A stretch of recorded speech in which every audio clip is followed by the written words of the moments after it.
Hello बच्चों, welcome to your science class. तो बच्चों, पिछली वीडियो में मैंने केमिकल इक्वेशंस लिखना बताया था। केमिकल रिएक्शन को हम इक्वेशन से कैसे समझ सकते हैं वो बताया था कि एक इक्वेशन लिख दिया जाए, पूरा रिएक्शन में समझ में आ जाए, और बैलेंस करना भी सिखाया था। केमिकल इक्वेशन को बैलेंस करना सिखाया था। तो चलिए आज हम उसी के आगे चलते हैं। हम पढ़ते हैं types of chemical reaction. Chemical reaction कितने टाइप के होते हैं उसके बारे में आज हम पढ़ते हैं। ठीक है, तो पहला है, देखो ये इतने टाइप के होते हैं, लिख रखे हैं मैंने। नंबर 1 है कॉम्बिनेशन रिएक्शन, फिर है decomposition reaction, displacement reaction, double displacement reaction and oxidation and reduction reaction. इसको हम रेडॉक्स रिएक्शन भी बोलते हैं। तो हम वन बाय वन सारे रिएक्शंस के बारे में पढ़ेंगे। अभी तो इतने टाइप्स के होते हैं मैंने बताए हैं। ठीक है, तो सबसे पहले हम कॉम्बिनेशन रिएक्शंस के बारे में पढ़ना शुरू करते हैं। तो ठीक है, चलिए हम पढ़ते हैं कॉम्बिनेशन रिएक्शन क्या होता है। हाँ तो बच्चों देखिए, कॉम्बिनेशन रिएक्शंस क्या होता है, इसकी डेफिनेशन पहले आप लोग समझ लीजिए।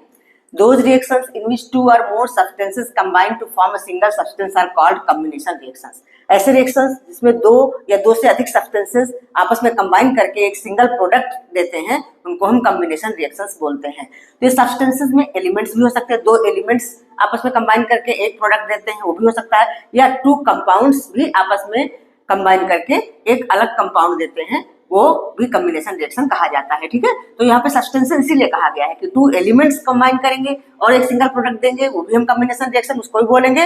और अगर टू कंपाउंड्स आपस में रिएक्ट करके फिर एक प्रोडक्ट बनाते हैं तो वो भी हमारा कॉम्बिनेशन रिएक्शन होता है। तो चलिए इसके कुछ एग्जांपल्स हम समझ लेते हैं।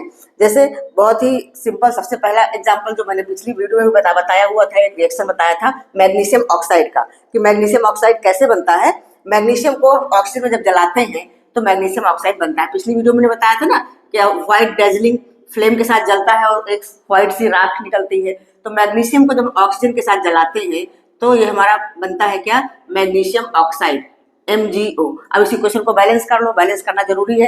देखो कैसे बैलेंस करेंगे, हमारे यहाँ ऑक्सीजन के 2 एटम्स है, यहाँ पर एक ही है, इसलिए हम यहाँ पे 2 लगा देंगे तो हमारा ऑक्सीजन बैलेंस हो गया। फिर मैग्नीशियम 2 हो गया, यहाँ पर 1 है तो यहाँ भी 2 लगा देंगे तो ये भी बैलेंस हो गया। ठीक है, बैलेंस इक्वेशन, ये हमारा एक कॉम्बिनेशन रिएक्शन का एक एग्जाम्पल है। ठीक है, अच्छा एक बात और है, कॉम्बिनेशन रिएक्शन जो होती है अक्सर एक्सोथर्मिक रिएक्शन होती है। एक्सोथर्मिक मीन्स हीट निकलती है उनसे।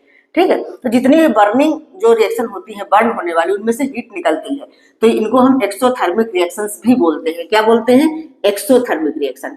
तो ज्यादातर कॉम्बिनेशन रिएक्शंस एक्सोथर्मिक रिएक्शन होती है, एक्सोथर्मिक रिएक्शंस। ठीक है, अच्छा ये तो ये हो गया मैग्नीशियम का। और भी बहुत सारे एग्जांपल्स है। कार्बन को हम ऑक्सीजन में जलाते हैं तो क्या बनता है, कार्बन डाइऑक्साइड बनता है। ठीक है, अगर कार्बन को कोल जब ऑक्सीजन में जलता है तो क्या बनाता है, कार्बन डाइऑक्साइड। तो ये भी हमारा एक कॉम्बिनेशन रिएक्शन का एग्जांपल है। ये सारे एलिमेंट्स है, लेकिन एक एलिमेंट दूसरे एलिमेंट से कंबाइन करके एक प्रोडक्ट बना रहा है जो कि कंपाउंड है। ये कार्बन भी एलिमेंट है, ऑक्सीजन एलिमेंट है, ये कंबाइन करके कार्बन डाइऑक्साइड बना रहे हैं। ठीक है, तो ये हमारे कॉम्बिनेशन रिएक्शंस है। इनकी फिजिकल स्टेट भी आप लिखना चाहो तो लिख सकते हो। जैसे हमारा ये मैग्नीशियम सॉलिड है और ये गैस है, ऑक्सीजन गैस है, और मैग्नीशियम ऑक्साइड ये सॉलिड है। बताया था ना हमने फिजिकल स्टेट लिखना। इसी तरह इसमें भी लिख सकते हो, कार्बन सॉलिड है, ऑक्सीजन गैस है और कार्बन डाइऑक्साइड भी गैस है। ठीक है, अच्छा एक और बहुत अच्छा एग्जांपल है हमारा कॉम्बिनेशन रिएक्शन का, 2 एलिमेंट्स कंबाइन करते हैं, जैसे हाइड्रोजन और ऑक्सीजन। हाइड्रोजन गैस, हाइड्रोजन और ऑक्सीजन अगर कंबाइन करते हैं तो क्या बनता है, वाटर बनता है ना। हाइड्रोजन और ऑक्सीजन कंबाइन करते हैं, ये गैस है, और ये बनाते हैं H2O जो कि हमारा लिक्विड होता है। ठीक है, तो ये भी हमारा कॉम्बिनेशन रिएक्शन का एक अच्छा एग्जांपल है। इसको भी आप बैलेंस कर सकते हो। यहाँ पे हमारा देखो ऑक्सीजन 2 है, यहाँ पे एक ही है, हम यहाँ 2 डाल देंगे। ऑक्सीजन तो बैलेंस हो गया, हाइड्रोजन बैलेंस करने के लिए यहाँ भी हमें 2 लगाना पड़ेगा। ठीक है, तो ये हमारे कॉम्बिनेशन रिएक्शन के एग्जाम्पल है। तो ये हमारे ऐसे हैं, एलिमेंट कंबाइन करके कंपाउंड बना रहे हैं। अच्छा कुछ एग्जाम्पल, जो 2 कंपाउंड आपस में कंबाइन करके प्रोडक्ट बनाते हैं तो उसका एग्जाम्पल भी हम ले लेते हैं। अब बच्चों जब 2 कंपाउंड आपस में कंबाइन करके एक थर्ड कंपाउंड बनाते हैं वो भी कॉम्बिनेशन रिएक्शन होता है। उसका सबसे अच्छा एग्जांपल जो हमारी एनसीईआरटी बुक में भी है, कैल्शियम ऑक्साइड CaO, ये सॉलिड स्टेट में होता है। ये कंबाइन करता है वाटर से जो कि लिक्विड में होता है, और ये बना देता है स्लेग्ड लाइम, इसको हम क्विक लाइम बोलते हैं। और ये वाटर से रिएक्ट करके स्लेग्ड लाइम बनाता है, जिसको हम कैल्शियम हाइड्रोक्साइड बोलते हैं, CaOH2। और बहुत ज्यादा अमाउंट में इसमें हीट निकलती है। ठीक है, इसमें बहुत ज्यादा अमाउंट में हीट निकलती है, तो एक्सोथर्मिक रिएक्शन हुआ। तो ज्यादातर कॉम्बिनेशन रिएक्शन एक्सोथर्मिक रिएक्शन होते हैं। ठीक है, तो जब इसको पानी में डालते हैं और अगर पानी छुओगे तो गर्म लगेगा। ठीक, और ये हमारा व्हाइट वॉश में काम आता है। ये जो हमारा स्लेक्ट लाइम बनता है इसको व्हाइट वॉश में काम लेते हैं। ठीक है, पहले के टाइम में इसी तरह से क्विक लाइम को पानी में भिगो करके रात भर रखते थे और फिर सुबह व्हाइट वॉश करते थे। और उसके बाद ये जो हमारा CaOH है जिसको हम स्लेट लाइम बोलते हैं, तो 2-3 दिन बाद दीवारों में चमक आती थी, साइन आती थी। क्यों? क्योंकि ये हमारा जो स्लेट लाइम है ये एटमॉस्फेरिक कार्बन डाइऑक्साइड से रिएक्ट करके एक कैल्शियम कार्बोनेट की पतली सी परत दीवार के ऊपर चढ़ा देता था, उसी से शाइनिंग आती थी। ठीक है, तो उसका रिएक्शन हमारा ऐसा हो जाएगा, जैसे हमारा ये है कैल्शियम हाइड्रोक्साइड CaOH2, ये किससे रिएक्ट करता था? जो एटमॉस्फेयर में हमारी कार्बन डाइऑक्साइड होती है उससे रिएक्ट करके क्या बनाता है? एक सिंगल प्रोडक्ट भी बनाता है और वाटर भी साथ में रिलीज होता है, तो ये बनाता है कैल्शियम कार्बोनेट, कैल्शियम कार्बोनेट और प्लस H2O। तो इसी कैल्शियम कार्बोनेट की वजह से ही हमारे वॉल्स में शाइनिंग आती। ठीक है, तो ये रिएक्शन बहुत इंपॉर्टेंट है, कई बार एग्जाम में पूछा जाता है, बहुत इंपॉर्टेंट रिएक्शन है। तो इसमें 2 कंपाउंड्स मिलकर के एक थर्ड कंपाउंड बनाते हैं, तो ये भी हमारा कॉम्बिनेशन रिएक्शन हुआ। ठीक है, ये कॉम्बिनेशन रिएक्शन का एग्जांपल हुआ। ये तो एक्स्ट्रा मैंने बता दिया है कि ये जो हमारा स्लेट लाइम है जो व्हाइट वॉश के काम में आता है, तो इसमें शाइनिंग कैसे आती है? व्हाइट वॉश करने के 2-3 दिन बाद शाइनिंग आती है, क्योंकि ये धीरे धीरे स्लोली रिएक्ट करता है। ये जो कैल्शियम हाइड्रोक्साइड है एटमॉस्फेरिक कार्बन डाइऑक्साइड से स्लोली रिएक्ट करके कैल्शियम कार्बोनेट की एक परत बना देता है दीवार पे, तो तब शाइनिंग आती है। ठीक है, तो ये हमारे कॉम्बिनेशन रिएक्शन के एग्जांपल हैं। हाँ बच्चों, तो देखो रेस्पिरेशन जो है, respiration is an exothermic reaction. कैसे? रेस्पिरेशन में होता क्या है? रेस्पिरेशन में होता है कि जब फूड का डाइजेशन होता है तो during digestion food is broken down into simpler substances. जैसे राइस और पोटैटो वगैरह हम खाते हैं ना, तो in rice, potato and wheat carbohydrate is converted into glucose. Carbohydrate is converted into glucose, ये है ग्लूकोज जो कि एक्वस सॉल्यूशन में होता है। Carbohydrate is converted into glucose and this glucose combines with the oxygen present in the cell of the body.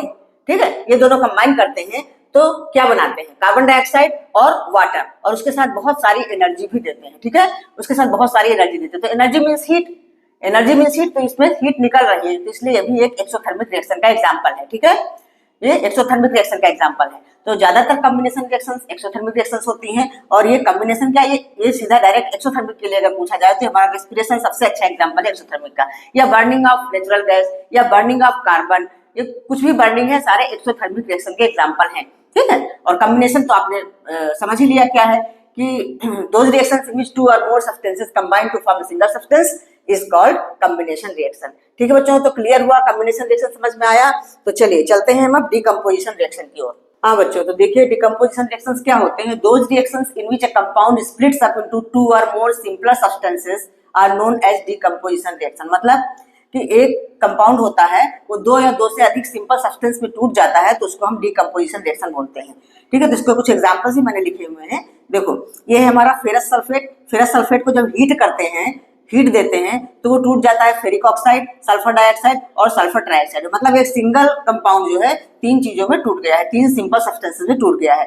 तो इस तरह के डिकम्पोजिशन रिएक्शन जिनको हीट देख के डिकम्पोज कराया जाता है उनको हम बोलते हैं थर्मल डिकम्पोजिशन। क्या बोलते हैं?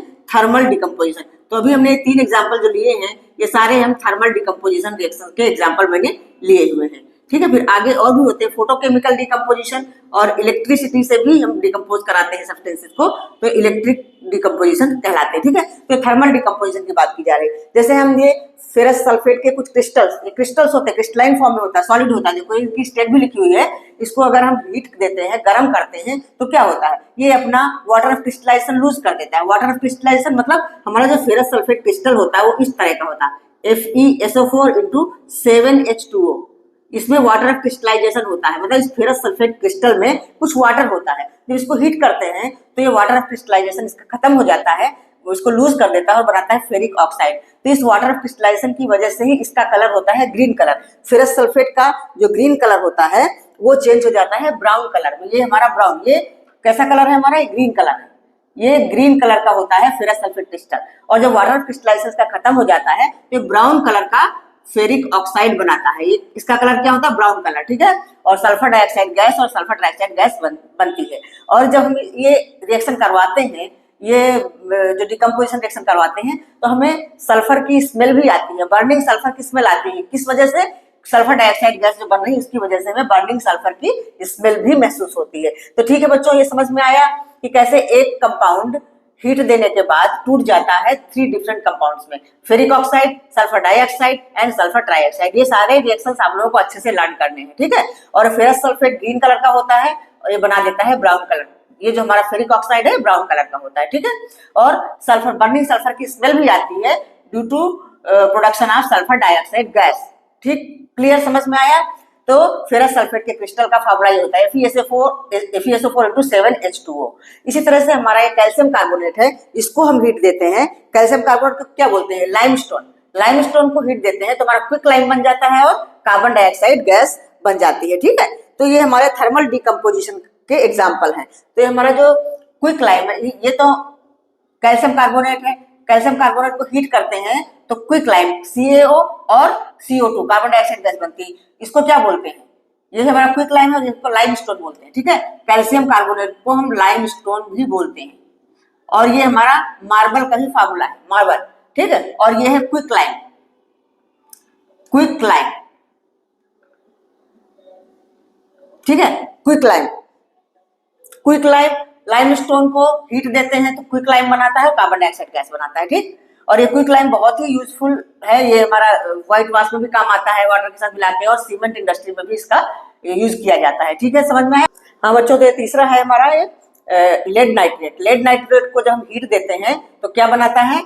Lead oxide, nitrogen dioxide and oxygen. तो ये एक्टिविटी आपके बुक में है, देखना। जैसे लेड नाइट्रेट को हम बॉइलिंग ट्यूब में डाल करके स्पिट लाइम में गर्म करते हैं तो ब्राउन फ्यूम्स दिखाई देते हैं। ब्राउन फ्यूम्स क्या होते हैं? वो नाइट्रोजन डाइऑक्साइड गैस होती है। ब्राउन कलर की गैस नाइट्रोजन डाइऑक्साइड। तो ब्राउन फ्यूम्स यहाँ नाइट्रोजन डाइऑक्साइड की वजह से हमें ब्राउन फ्यूम्स दिखाई देते हैं, ब्राउन कलर का धुआं निकलता दिखाई देता है, ठीक है। तो देखा आप लोगों ने कि ये लेड नाइट्रेट को भी हीट देने पर 3 चीजों में टूट गया है, एक तो lead oxide, nitrogen dioxide and oxygen. तो इन सारे क्वेश्चंस को आप लोग अच्छे से लर्न कर लीजिए। ये तीनों एग्जांपल हैं थर्मल डिकम्पोजिशन के। डिकम्पोजिशन रिएक्शन तो है, लेकिन ये थर्मल डिकम्पोजिशन रिएक्शन के एग्जांपल हैं। तो चलिए अब आगे हम देखते हैं जो लाइट से डिकम्पोजिशन होता है, मतलब फोटोकेमिकल, ये photo electric decomposition, photochemical decomposition, वो हम पढ़ते हैं, ठीक है। तो अब हम अगला एग्जाम्पल फोटोकेमिकल डिकम्पोजिशन लेते हैं। हाँ बच्चों, तो ये अगला डिकम्पोजिशन रिएक्शन हमारा है ये जो सनलाइट को यूज करके या लाइट यूज करके, एनर्जी को लाइट के फॉर्म में यूज करके होता है, वो डिकम्पोजिशन रिएक्शन है। इसमें हम सिल्वर क्लोराइड है, सिल्वर क्लोराइड सॉलिड होता है। सिल्वर क्लोराइड को अगर हम एक चाइना डिश में थोड़ी देर के लिए धूप में रख दें तो हम क्या देखते हैं कि उसका कलर ग्रे हो गया। वो क्यों हुआ? क्योंकि वो डिकम्पोज हो जाता है सिल्वर और क्लोरीन में, इसलिए सिल्वर क्लोराइड का कलर ग्रे हो जाता है, ठीक है। तो ये हमारा डिकम्पोजिशन रिएक्शन हुआ सनलाइट यूज करके, मतलब लाइट यूज किया है। इसी तरह से बिल्कुल सेम इसी वे में ये भी बिहेव करता है सिल्वर ब्रोमाइड। सिल्वर ब्रोमाइड भी सनलाइट में सिल्वर और ब्रोमीन में टूट जाता है, ठीक है। तो इसने भी सनलाइट को यूज किया हुआ है। और ये बहुत इंपॉर्टेंट है ब्लैक एंड व्हाइट फोटोग्राफी में। जो हमारा सिल्वर ब्रोमाइड ये डिकम्पोज होता है सिल्वर और ब्रोमीन में, तो इसका यूज होता है ब्लैक एंड व्हाइट फोटोग्राफी में। ब्लैक एंड व्हाइट फोटोग्राफी में यूज किया जाता है इसको, ठीक है बच्चों। ब्लैक एंड व्हाइट फोटोग्राफी में इसको हम यूज करते हैं। ये सिल्वर ब्रोमाइड का डिकम्पोजिशन करते हैं तो ब्लैक एंड व्हाइट फोटोग्राफी में यूज किया जाता है। तो हमने क्या देखा कि जितने भी डिकम्पोजिशन रिएक्शन हैं वो रिक्वायर करते हैं energy, either in the form of heat, light और इलेक्ट्रिसिटी। इलेक्ट्रिसिटी वाला भी एक एग्जांपल है। इलेक्ट्रिसिटी एज एनर्जी यूज करके हमारे वाटर का डिकम्पोजिशन किया जाता है। इलेक्ट्रिसिटी यूज करके वाटर का डिकम्पोजिशन किया जाता है। जैसे हमारा वाटर है, एसिडिफाइड वाटर ले लेते हैं और इसमें हम इलेक्ट्रिक करंट पास कराते हैं या इलेक्ट्रिसिटी, इसमें हम इलेक्ट्रिसिटी देते हैं तो ये हमारा टूट जाता है हाइड्रोजन और ऑक्सीजन में, ठीक है। हाइड्रोजन और ऑक्सीजन में टूट जाता है। तो अब इसको हम बैलेंस कर लेते हैं। ये हमारा ऑक्सीजन 2 है तो यहाँ पे हम 2 डाल देते हैं, यहाँ 2 हो गया, लेकिन हाइड्रोजन डिसबैलेंस हो गया, हाइड्रोजन में 2 डाल देते हैं, ठीक है। तो ये यहाँ पे इलेक्ट्रिसिटी यूज होती है। अभी हमने पीछे पढ़ा था हीट, थर्मल डिकम्पोजिशन बताया था, 3 रिएक्शंस के बताए थे। उसके बाद ये 2 रिएक्शन हमने ये फोटो, ये सनलाइट को यूज करके, मतलब फोटोकेमिकल रिएक्शंस, इनको हम फोटोकेमिकल रिएक्शंस भी बोलते हैं। इन दोनों को हम फोटोकेमिकल रिएक्शंस भी बोलते हैं, सनलाइट का यूज हुआ। और ये इलेक्ट्रिसिटी को यूज करके डिकम्पोज हुआ वाटर, ठीक है। तो हमने ये देखा कि हर तरह से जो डिकम्पोजिशन रिएक्शन है वो एनर्जी को यूज कर रहा है, ठीक है, वो एनर्जी को यूज कर रहा है। तो इसको हम क्या बोलते हैं? डिकम्पोजिशन रिएक्शन को एंडोथर्मिक रिएक्शंस भी बोला जाता है। एंडोथर्मिक रिएक्शंस, ठीक है। पिछला हमने कॉम्बिनेशन रिएक्शन पढ़ा था, उसमें हमने बताया था हीट निकलती है, हीट रिलीज करता है। तो एक्सोथर्मिक रिएक्शन होता था, और ये हमारा है एंडोथर्मिक रिएक्शन। ठीक, एक्सोथर्मिक रिएक्शन का एग्जाम्पल हमने दिया था रेस्पिरेशन, ग्लूकोज ऑक्सीजन से रिएक्ट करके ऑक्सीजन के साथ कंबाइन करके कार्बन डाइऑक्साइड और वाटर बनाता था, वो हमारा एक्सोथर्मिक रिएक्शन था, रेस्पिरेशन। और एंडोथर्मिक में हमारा आता है फोटोसिंथेसिस। ठीक है बच्चों, तो हम देखो बताते हैं फोटोसिंथेसिस कैसे एंडोथर्मिक रिएक्शन है, क्योंकि फोटोसिंथेसिस सनलाइट को यूज करता है। ठीक है, तो चलिए उसका भी इक्वेशन में लिख के आप लोगों को समझा देती हूँ। हाँ बच्चों, तो देखिए ये हमारा फोटोसिंथेसिस क्या है, फोटोसिंथेसिस एंड एंडोथर्मिक रिएक्शन। कैसे फोटोसिंथेसिस कैसे होता है, ग्रीन प्लांट्स फोटोसिंथेसिस करते हैं अपना फूड बनाने के लिए।